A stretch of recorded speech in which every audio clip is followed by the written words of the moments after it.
Ing madyaning pasanggrahan wonten gendera ingkang ginambaran Sekar Melati. Dumenika pakuwoning Dyahwara Sri Kandi ingkang pinarak ing madyaning pakuwon. Dereng pantara damel ingkang Sang Wara Sri Kandi kedatak sawaneng Radyang Sanjaya repepeh pindha sata ninggah krama. Kadodo Sang Wara Sri Kandi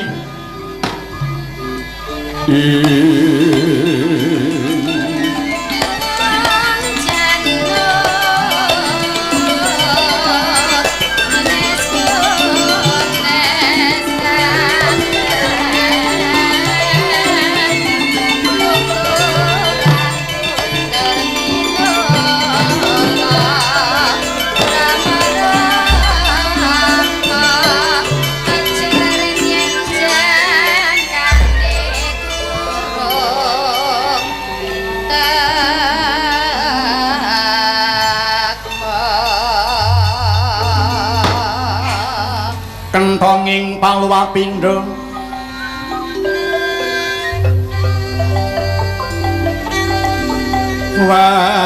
wangsiding kakung karagan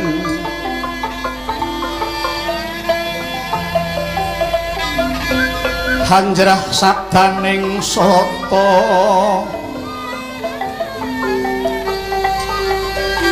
kakuluruk asauran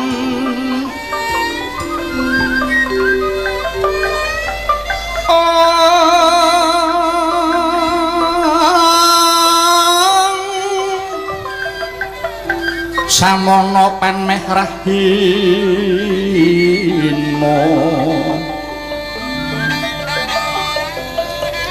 meko pangkaton sumirat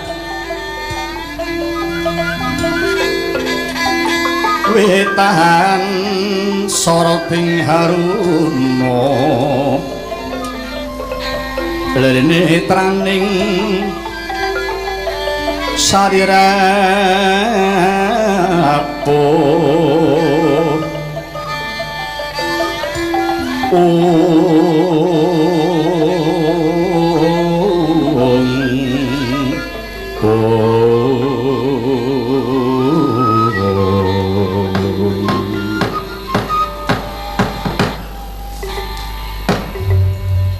iya jagat dewa Bathara laras padhake Dimas Sanjaya ingkang manjing pakuwengku. Dimas Sanjaya ing atase kowe kuwi melu golonganing Kurawa, melu barisan bulu pitu. Ning kemang apa dene sira wani mlebu marang pakuwon kene Sanjaya? Nun inggih Kakang Mbok Wara Sri Kandi. Kula ngrumaosi lakar kula menika golonganing Kurawa. Nang mugi kawuningan Kakang Mbok. Nadyan kula menika tumut barisaning Kurawa. Nanging dalu menika ugi kula tansah metang tuwinaliti Kakang Mbok. Ingkang kula petang perkawis pinten-pinten lampang tumindak ing para Kurawa tumrap dhumateng para kadang kula Pandhawa. Dene paniti kula nulinggih sedaya lampah menika pinanggihipun ingkang lepat mapan wonten para Kurawa ingkang cetha kemawon ing atasipun para kadang Pandhawa sampun nglampahi paukumanipun duk nalika kawon dadu. Nanging king menapa dene para Kurawa boten gentos ngulungaken bumi ngamarta dhumateng para kadang kula Pandhawa. Menika dereng lampahan sanes-sanesipun tumrap awonipun Kurawa dhateng kadang kula Pandhawa. Mila Kakang Mbok menawi ngantos kelajeng-lajeng anggen kula nglabuhi Kurawa sami kaliyan gesang kula hanjarak ing dedosan tuwin boten saged milahaken leres lepating tumindak Kakang Mbok. Patupat. Banjur saiki karepmu kepiye Sanjaya? Nun inggih. Kula mantar paduka Kakang Mbok Wara Sri Kandi. Mugi paduka kasdu nglarapaken badan kula. Kepengin badhe makempal dhumateng barisaning para kadang Pandhawa Kakang Mbok Wara Sri Kandi. Sanjaya kula wonten dawuh. Apa lahir batin olehmu bakal manunggal marang barisan Pandhawa Sanjaya? Mengko aja-aja kowe mung dikongkon Kurawa, kene nonton sepira kekuwataning barisan Pandhawa Sanjaya. Duh Kakang Mbok. Atur kula menika lahir batos Kakang Mbok. Menapa sampun minger kiblat kula kok wentala dados mata pitaning Kurawa? Kabeh mau ora mung percaya ana nggon pangucap. Mula piye Sanjaya supaya aku bisa percaya marang ucapku kuwi Sanjaya? Bumi goncang sing langit kelap-kelap. Katon lir kincanging sang maweh gandrung.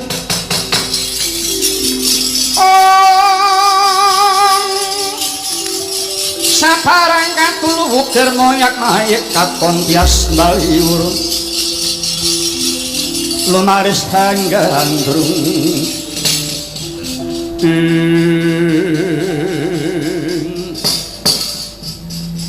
inggih Kakang Mbok kula mboten badhe maiben dhateng dawuhipun Kakang Mbok Wara Sri Kandi minangka tandha bukti atur kula wekdal menika Kakang Basukarna magut ing palagan Dados Senopati ingkang menika kula ingkang badhe methokaken yuswanipun Kakang Basukarna saha kula suwun para kadang Pandhawa sampun ngantos ngadepi Kakang Basukarna menawi dereng glundung stapa kula sampun nyuwun pangestu Kakang Mbok.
langkung kanduhan rimeng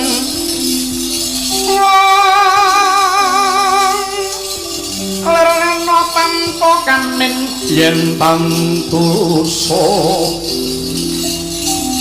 mangku sang tiah utama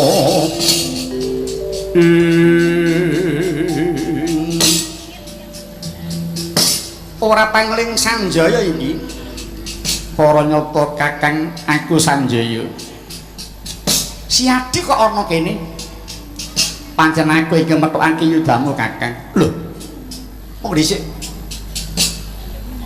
kowe kira klebu barisan Kurawa to wingi aku pancen pawongan Ngastina ning wektu iki aku wis manjing marang barisaning Pandhawa oh adalah lah kok mung semono adek-adekmu Sanjaya jebul cekak nalarmu ketol pikiranmu kowe menungso kang ora weruh marang bebuden seprana seprene uripmu digedheke kaliyan Yudana jebul gletek petane kowe ora nitik marang labang kang becik Sanjaya Kakang Karna piye yen ngucap aja mung waton muni ning ngucap sing nganggo waton apa keliru kandhaku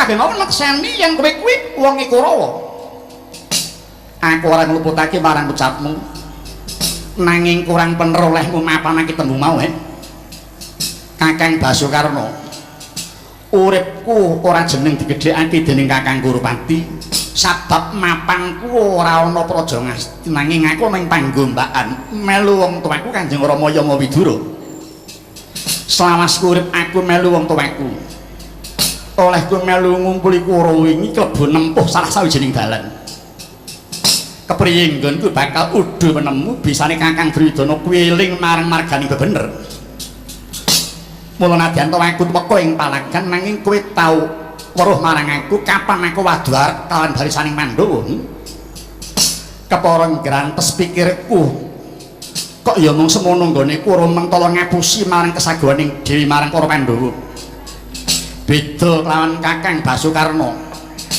kowe iki menungsa kang ora weruh marang sumbermu ing atase kowe dilarake saka Siwa Dewi Kunti ning pagene ya dene kowe mentala pisah lan sedulur lan ibumu mung merga ngeboti pangan sak kledane apa bedane karo kewan sing sok tunggu omah yen wis dipakani njur diperintah apa manut ora oleh perwira Wangsing Sanjaya nadyan aku melangkah pager mergo aku wis ngerti sejatine bener tinimbang kowe mung kaya jaran dipekak ngiwa mlayu wis pekak nang mlayu meneng cang wis aja dal-dal parek makane patemu kowe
bumi gonjang kanjing langit kelap-kelap katon lirikin sanging sang maweh gandrung.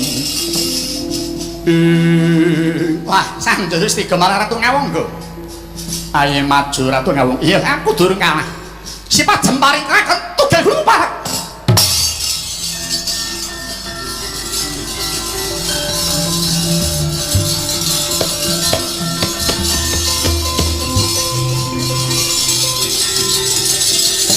Mangkalah kau sang Ngawangga. Ngermarang jaganing sang Sanjaya. Lumah pengkonang jemparing tumanduk angganing sang Sanjaya temah dados sendang sanalika.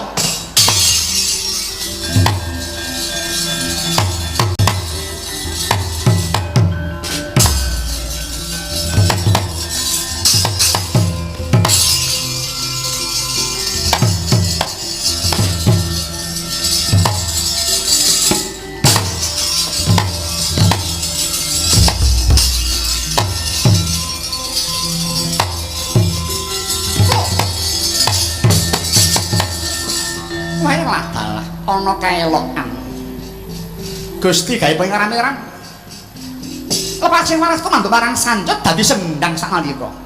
Oh iya, muga jaraken seni iki jenenge Sendang Sanjaya.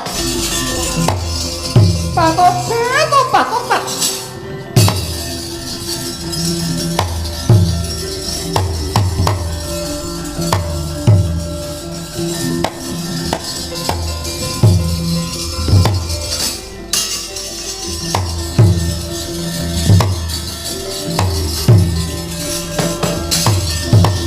Kadangmu padha waranten becik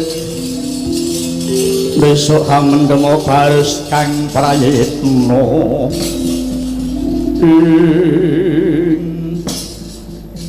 ora pangling Sri Kandi kepayata Kakang Basukarna ana apa wong wadon kok mrene najan aku wanita ning gelarku ora beda karo Kakang Ngawangga. Ana aku iki Senopati ing Hupalawaya Kang Ngawangga. Weh, Senopati Hupalaya ya, aku ora maido. Sira biyen kang nguntapake marang sedherenge Yang Warabisma. Lah apa Pandhawa wis kentekan bala lanang e? Wong kembenan minting-minting kok dijok nyang palagan. Aja kakang bicara. Kakang Karna, kowe menungsa kang wis kelangan rasa kamanungsanmu. Kowe dak sia marang adiku Sanjaya kok gawe suwiyah-wiyah. Buktine dheweke gugur dadi sendang. Mula saiki ayo aku belakno patine ngadiku Sanjaya Kang Ngawangga. Oh ilah dalah. Sri Kandi. Ki ora susah sesumbar sing nika-nika. Malah tumuli baliya kandha karo bojomu si Janaka. Ndangkon mrene wis tak enteni ana palagan. Bojomu penging lali janji kan pur Kakang Ngawangga biyen. Basukarna lho elah malah celandakan tanpa nganggo tata krama. Kowe kemang ngadepi marang Kakang Arjuna ning langkah Bagyo dhisik. Oh, Sri Kandi. Nungso karo kowe kuwi menang ora kondang kalah malah ngeling semi. Ngilani dadaku kowe. Aduh kowe kok jebol dadamu iki. Ora usah ndetak aku molon kowe. Tak gawe wirang wis Sri Kandi. Ayo maju.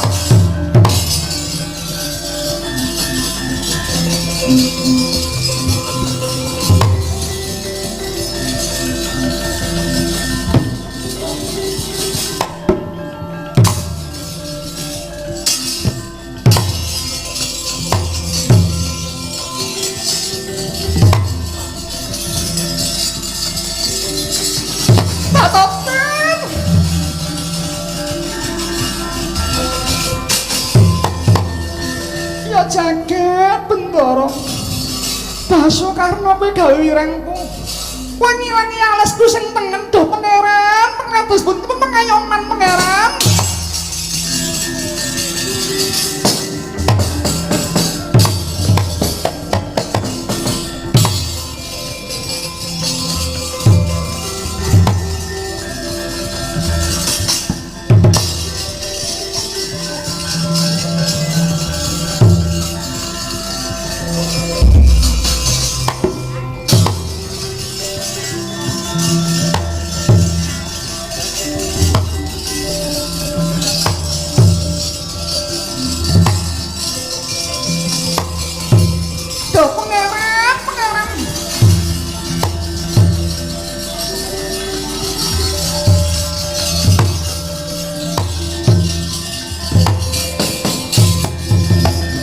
mulat mara sang Arjuna semuni ora kang manungsan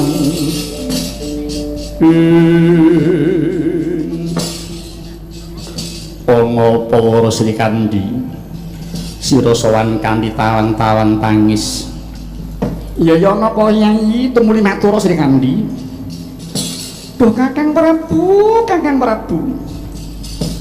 atur menika Prabu saha Kanjeng Pangeran Arjuna menika kula nampi sawanipun Yayi Sanjaya piyambakipun pisah saking barisaning Kura lajeng nderek barisaning Pandhawa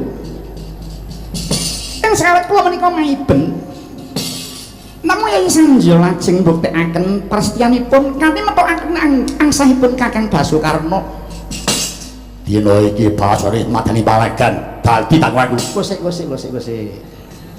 aja kesusu di berarti iki mau peranatan lho di wah sing tak arep-arep iya ning mengko ana margane dhewe iya sing sabar ya di iya Sri Kandi mon kula ora keloro pandhamu ratu kawula maju nyapalagan inggih Kakang Mas Kudara sapa kang ora maju nyapalagan kudu terang karo Sang Senopati sapet yang nganti maju nyapalagan tanpa terang Senopati kuwi luput aja padha karepe dhewe ya wis tak ambali maneh perang mau waturan mau tatanan yen nganti perang padha ya ora-ora njur apa ana ngendi bedane Pandhawa lan Kurawa di iya terus kamu ora Kandi ninggi namun kawuning anu Koko Prabu Yayi Sanjaya kataman pusakanipun Kakang Basukarna setengah dados sendang Koko Prabu lho dadi sendang ninggi selajengipun kula magot ing madyaning payudan namung duh Pangeran Arjuna Kakang Basukarna damel wirang kula alis kula sisih tengeni calabetipun syukur mawi senjatanipun Kakang Basukarna Pangeran Praja muntak leri kenepet jajabang mawi ngawang wis metuh paton ning ati netra andering undar-andir soring jangga malatulatu Kakang Basukarna murang tata ngongasake demeh titis njemparing Koko Prabu piye Yai sampun dumugi titiwanci kencan kula kaliyan Kakang Basukarna ing menika duh Koko Prabu mugi wonten keparang paduka dawuh dhumateng Sang Senopati bilih wekdal menika kula nyuwun kadhapuk perang wonten madyaning palagan methokaken yudanipun Kakang Basukarna beci apa ora aku wae magu nyang palagan aku wae kula iki blan sing kathok mengsah sanesipun sumangga Kakang Mas Werkudara majeng namung nek Kakang Basukarna paripaksa kula suwun Kakang Mas ya Dimas Werkudara pun Kakang ora maido kaya ngapa pangigit-igitmu marang Kang Raka Ngawangga sebab dheweke kang jalari guguring putraku Situka nanging di bakal yudane ngadimu Janaka iki pancen wis kencan sadurunge utawa wis klebu dadi unine wong loro mau yen kongsi ora kaleksanan dosa apa ingkang semandang marang kadangmu Janaka Werkudara ya wis aku manut ning jlamprong aku titip legakno atiku Patirana Ratu Ngawangga iki mengesti Kakang Mas ingkang kula suwun kaipe wonten dawuh sadurunge Siadi mangsah perang ngadepi Raka Ngawangga ana utangane yang Siadi sawet dhisik marang Bibi Kunti sing ujube nyuwun mengestu Yai nuwun ngestaken dawuh Kakang Prabu kula nyuwun pamit badhe sowan dhateng Kanjeng Ibu mangsa budha Yai pun kang nara kene Yai nuwun inggih Koko Prabu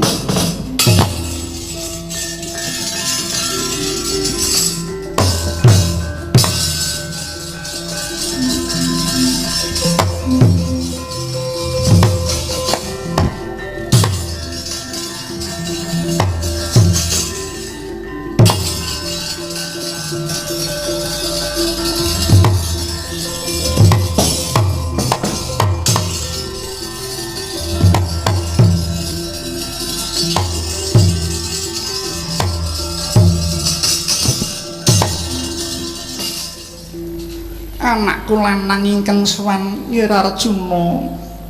Lho inggih Ibu. Sungkem kula mugi kunjuk paduka Kanjeng Ibu. Ya kula Arjuna tak tampa bektimu kula.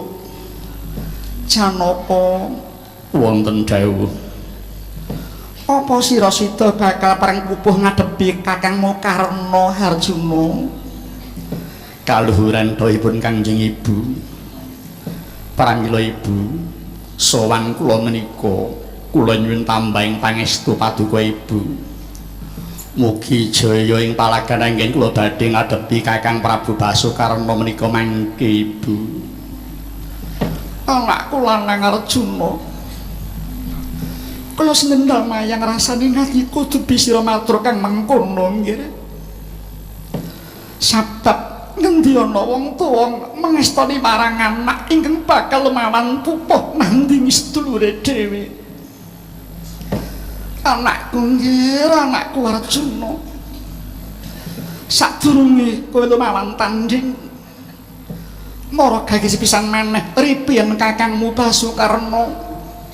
Lan elingno maneh yen karna mono sejatine sedulurmu tunggal sagembolan ya nggih. Mendah kaya ngapa lega lan mulyane atiku. Yen to Kakangmu karna gelem urungake sediyane nggone bakal kantaran bau karo kowe ya Janaka. Lho inggih Ibu. Badhe kula cobi ngaturaken menapa dawuhipun Kanjeng Ibu dumateng Kakang Basukarna. Sampun Ibu, kula nyuwun pamit sonya mengestu Ibu. Iya kula Arjuna. Duga-duga dikowe ngati-ati aja keri ya nggih. Kuwi Kakangmu dhewe ya Janaka.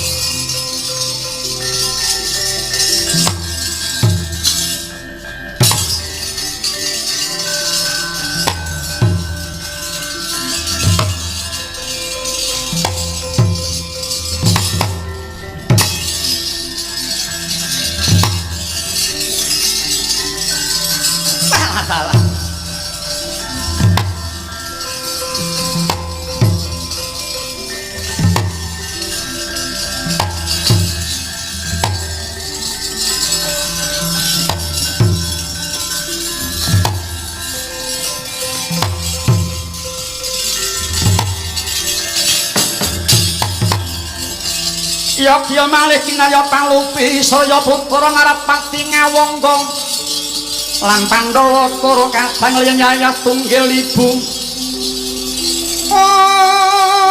swita maring Sri Ngurupati kinarya gulagul manggala golonganing perang Bratayuda iki tekan Senopati Ngalaga ring Kurawa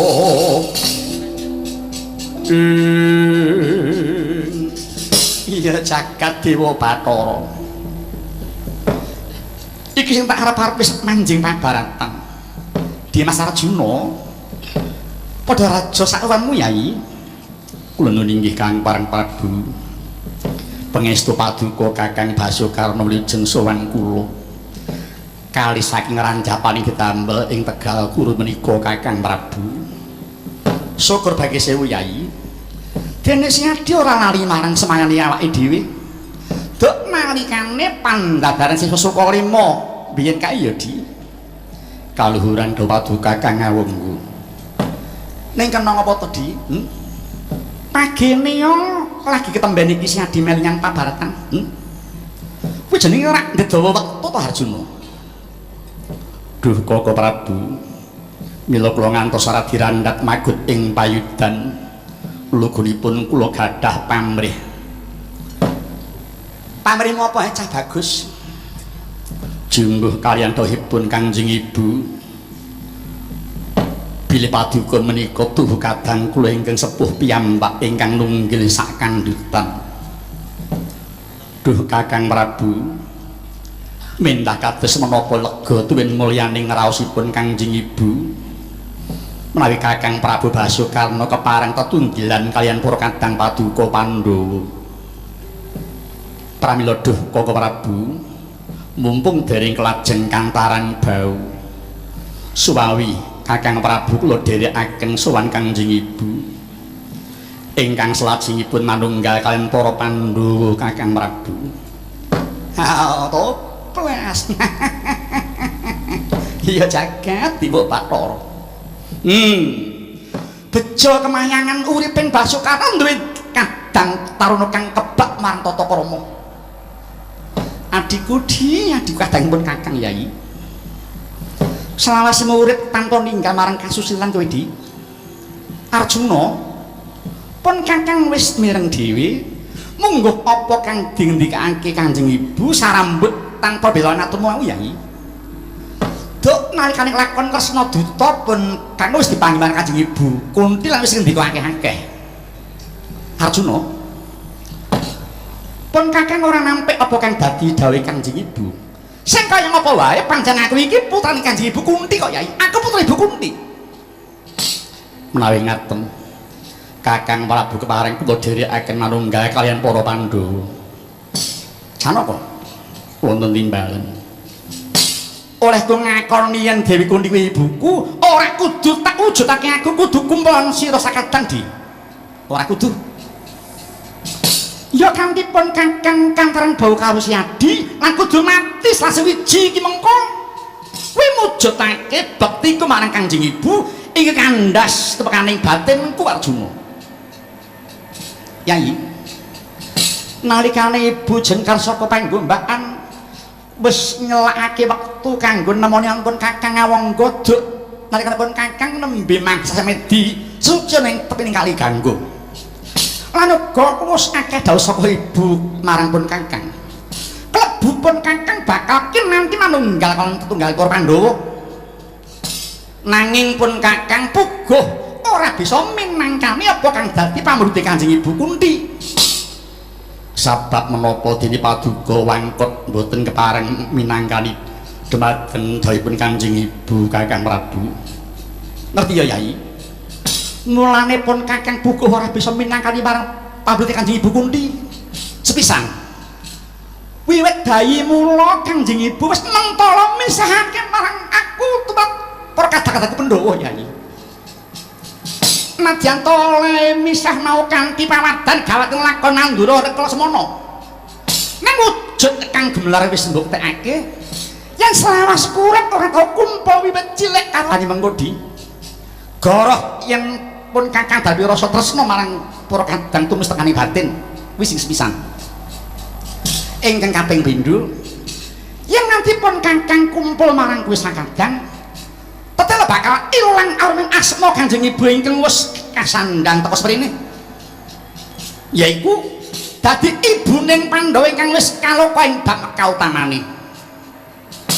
Elinga ya Janaka. Sing jeneng Pandhawa kuwi mung kudu 5. Kurang saka 5 ya dudu Pandhawa, luwih saka 5 ya dudu Pandhawa. Ya kani paugeran kang ngono mau. Mula aku kudu tanding yuda karo Dimas Arjuna ingkang padha-padha ngluhurake asmaning Kanjeng Ibu Kunti. Awit yen pun Kakang sing mati penuh tetep 5. Ning kok sok baline yen kowe sing mati penuh tetep 5 sebab aku kang dadi ijolmu Yai. Semono mau yen si Adi kelakon mati dening tanganku mula Arjuna yen si Adi lare batin oleh bekti marang pun Kakang lan Kanjeng Ibu. Ayo aja ndadak kesuwen oleh ngluhurake marang pun Kakang lan ngulur wektu. Tumuli tandingana asangipun Kakang kawula iki ya wong bagus. Mulat mara Sang Arjuna. Smira kamamungsam.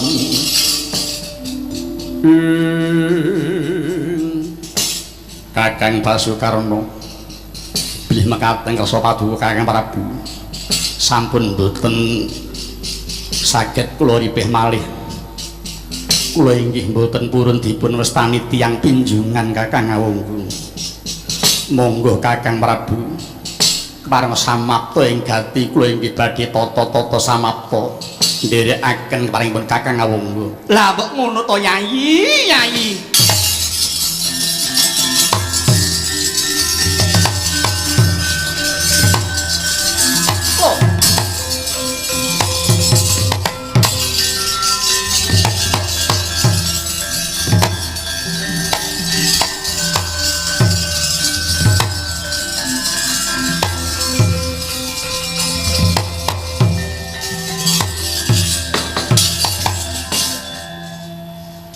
Wong arep perang kok dadak jagongan.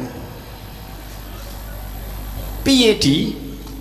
Rak pungguh tlatine Kakang Ngawangga. Nggih kaluhuran dawuhipun Paduka Kakang Prabu Ndhurawati. Mula wis ayo di enggal diayati dharma luhur iki ya di. Jroning batinmu lambarana rasa olehmu perang ora niat mungsuh sedulur. Nanging niat mungsuhi marang watak angkara murka. Klebu merangi marang kang padha mbela marang watak angkara mau Harjuna. Ki ngestakaken dawuh Kakang Prabu. Kanggo ngurmati marang luhuring bebudane Kang Raka Ngawangga. Lan kareben tanding ing sekabehe. Ayo di Siadi bakal tak busanani kaya Kang Raka Ngawangga yai. Namun dari paripun Koko Prabu.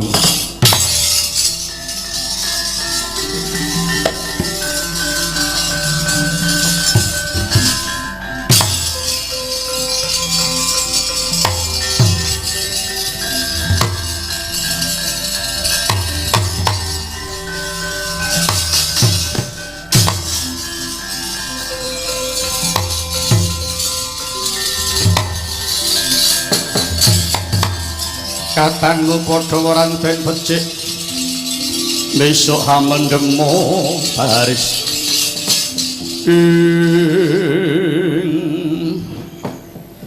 wis rampung konku besan marang Kadang para Siadi ingaturaken kenging panuwun wis ora nyimpang marang Kakang Ngawangga iki jenenge wis tanding ya Di lho inggih kamu aja dadi itu ya Yai aja nganti sangguru rasamu tumuli maguta madaning palagan pun Kakang bakal ngusiri marang titianmu Yai nyuwun tambahing pangestu lanang juritmu Harjuna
Kanjeng Rama. Apa? Kula ingkang makut ing panyudan metuaken dhateng pun Arjuna Kanjeng Rama. Iya. Nuwun pangestu. Ndang munggah.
Babo babo sikap parak murang toto maju salat geni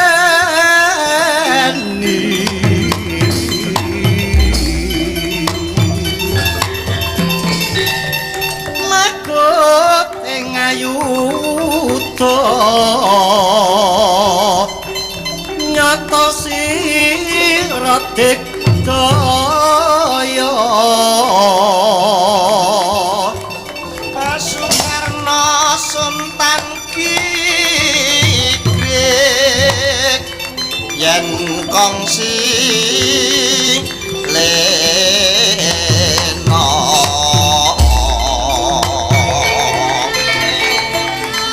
iki margane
Mulat Nwara Sang Arjuna semunira kamanungsan ya jagat dewa bawah adikku adikku rasa tandangmu yai sami ngantos kel mindak mangke asati suda karo samipun ya jroning perang pun kakang ki ngalem markaton separa siadi ora ngono kok bisa-bisane siadi nuju permarang pun kakang Todi ketitik siapin ngagem satatani kanalindan kaya pun kakang sing agem iki yai nuninggi labat tumedhah-gedhah anggen kula ngurmati dumateng kadang sepuh oh iya karamu piye supados saged timbang kalian kakang ngawungga bobotipun syukur bagi sewu ing bab kanoragan pun kakang ngakoni marang kaliyan ayo yai Titiwanci padha ngongasake adu sing Bathara Kala. Kula dherekaken Kakang Prabu.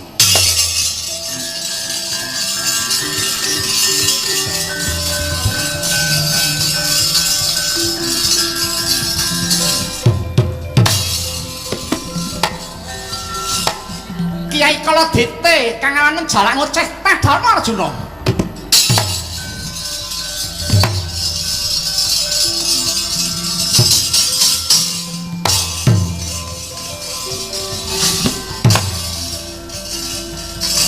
Menika Kyai Kala nadah keparang mirsani Kakang Ngawangga.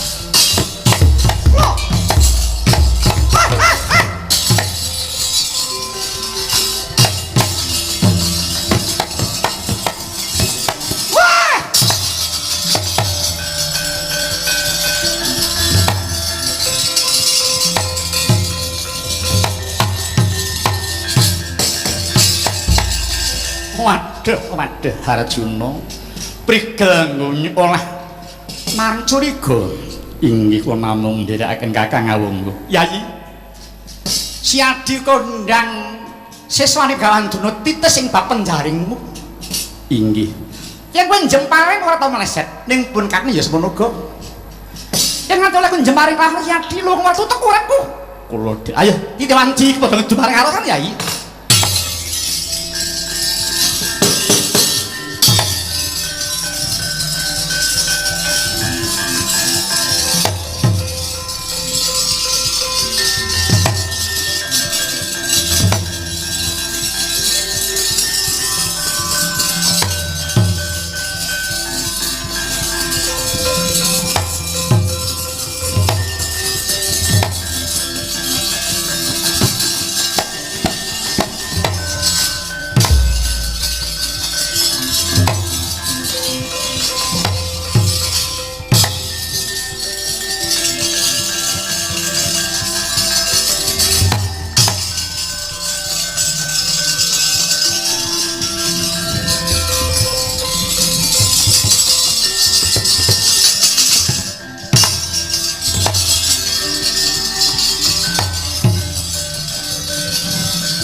Kadangmu padha warantena becik besok amendemo baris ing lata kaya mangkono Prabu Basukarna kang wis ngiwa langkap nyendeng jemparing sigra mundhut kanan Gendhewa Wijayandanu kepinentang sinandhangan jemparing wis kawontar Sang Basukarna ing reh panoleng punang jemparing titis datang mati meleset yen to manah mulat Sang Gusir Prabu Salya nglirik marang astaning Sang Basukarna sareng lepasing jemparing Prabu Salya sigra mecut kanang kuda kang sinambuk Hanjala temah akalya holing lampahing punang kreta mila ora mokal lepasing jemparing datang ngenyi jangganing Sang Janaka nanging keladuk minggah tumanduk mring rekmaning Sang Janaka temah tata sak gegem ngatutke makutaning Sang Rajuna kaget Sang Janaka tu Prabu Rasuna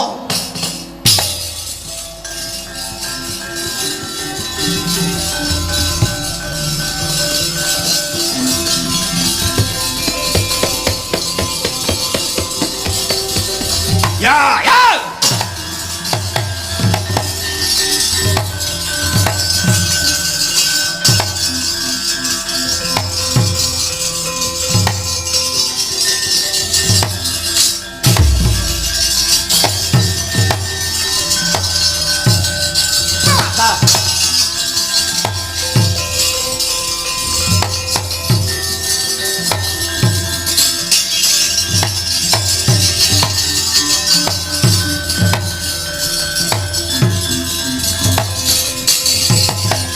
kagiat risang katirang rin mangkul kinempit kempit sumedhep atiku bareng jemparing iki ngraka Basukarna ngenani Siadi tak kira iki mau tumanduk marang janggamu Yayi kula ingin mekaten Koko Prabu Ripadi kondut nyipta gesang labet titis sang anggenipun jemparing Kakang Prabu Basukarna jebul namung ki ngrikma kula ngantos katut sak makutanipun Koko Prabu.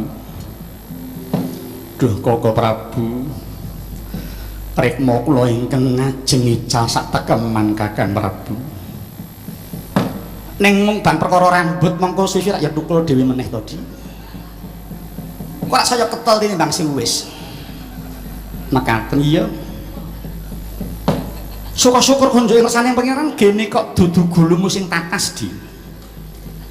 Kang Raka wis miwiti mentang langkap. Mula piye karepmu Yai? Kula kantun ngimbangi Kakang Basukarna ki mawon Kakang Prabu. Yen ngono tumuli kembarono mentang langkap Dimas.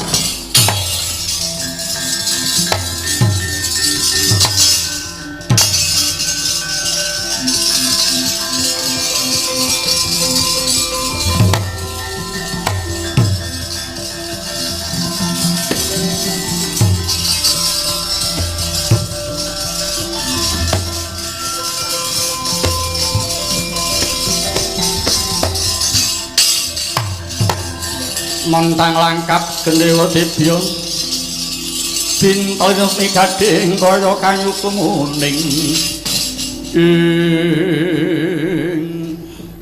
lata kaya mengkono sang binaga sigra ngedalaken pusaka pinyitan nama Kyai Pasopati ingkang beda hawangun wulan tumenggal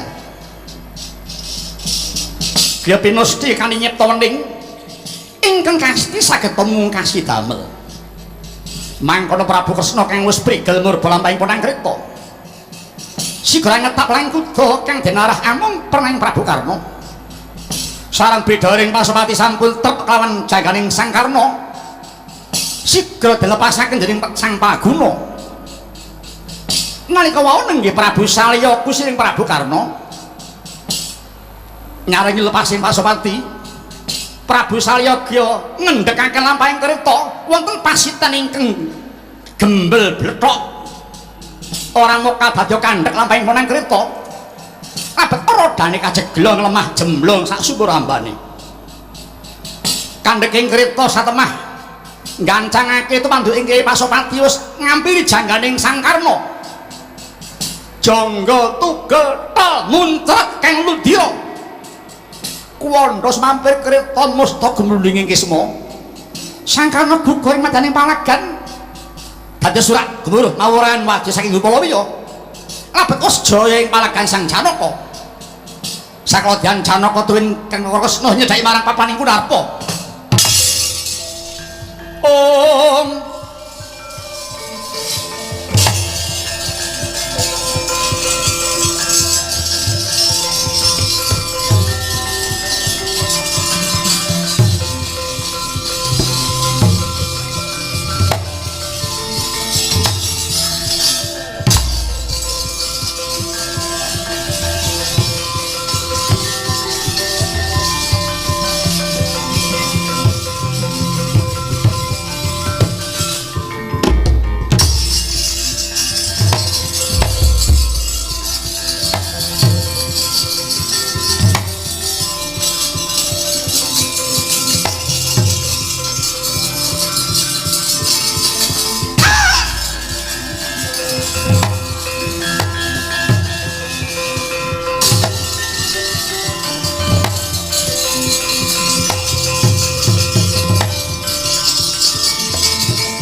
surung diwangkara kingken ler manguswa kang layon Om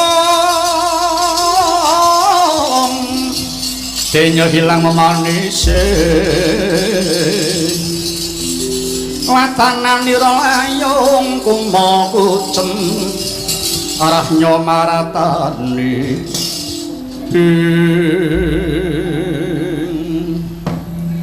oh adikku adikku Janaka maju mrene di pun kakang kepengin ngrangkul marang si Adi iki pengrangkulku kang wekasan ya di kurutana penjalukku ya di kok Prabu apa kaipi sabab menapa dene kula badhe ngrangkul Kakang Basukarma ing sampun sawangkun marapa teka paduka mboten pikantuk Kakang Prabu Arjuna wonten dawuh tak jaluk si Mas Padha ya di mara coba pikiran apa ketemu nalar ing ngatasé mustakane neraka wis gumlundung ing kisma kuwandane wis mampir kereta kok isih bisa celadu kepara tak pandeng sing celadu dudu tutuk ing neraka Karna Yai inggih Kakang Prabu kula kok inggih ora digawok manah kula mula kudu ngati-ati ya Di. Coba waspadana ing permainan gembung. Banjur tilingna saka kene perangan ngendi sing muni mau? Inggih, Waka Prabu. Kula badhe nyelaki badhe mirengaken ingkang mungel kula. Mangsa Budhawa. Lang-lang ing triya mangu-mangu.